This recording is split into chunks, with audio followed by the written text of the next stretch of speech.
गुन्हेगारी क्षेत्राचे वार्तांकन करणारे दैनिक सामनाचे ज्येष्ठ पत्रकार प्रभाकर पवार यांच्या मी पाहिलेला 3 दशकातील थरार या पुस्तकाचे प्रकाशन शिवसेना प्रमुख उद्धव ठाकरे यांच्या हस्ते मुंबई मराठी पत्रकार संघातील आयोजित कार्यक्रमामध्ये करण्यात आले। यापेक्षा भाग्याचा दिवस तो कोणता? त्या ठाकरे फॅमिलीमुळे मी आज इकडे उभे आहोत, संजय राऊत यांच्यामुळे उभे आहे। तर याच्यापेक्षा आणखी भाग्याचा दिवस कुठला असू शकत नाही माझ्यासाठी। या 30 वर्षातल्या भाग्याचा हा दिवस आहे। आता मी जेवढं जवळून गँगवॉर बघितलं, अंडरवर्ल्ड बघितलं,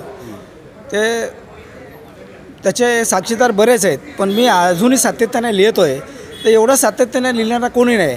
आता माझ्यासमोर सुनील मेहरोत्रा म्हणून आहेत, नवभारत टाईम्सचे, ते कायम ते क्राईम रिपोर्टवर लिहायचे, अतिशय सुंदर सुनील मेहरोत्रा, पण आता ते रिटायर झालेत, तरी पण ते लिहितात।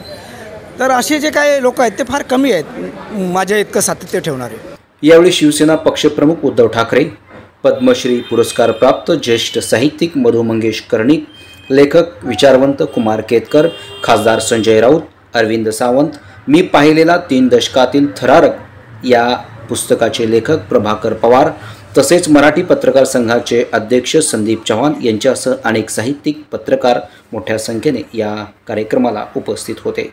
यासारख्या अन्य बातम्या बघण्यासाठी तुम्ही आमच्या चॅनलला लाईक करा, शेअर करा, सबस्क्राईब करा। धन्यवाद।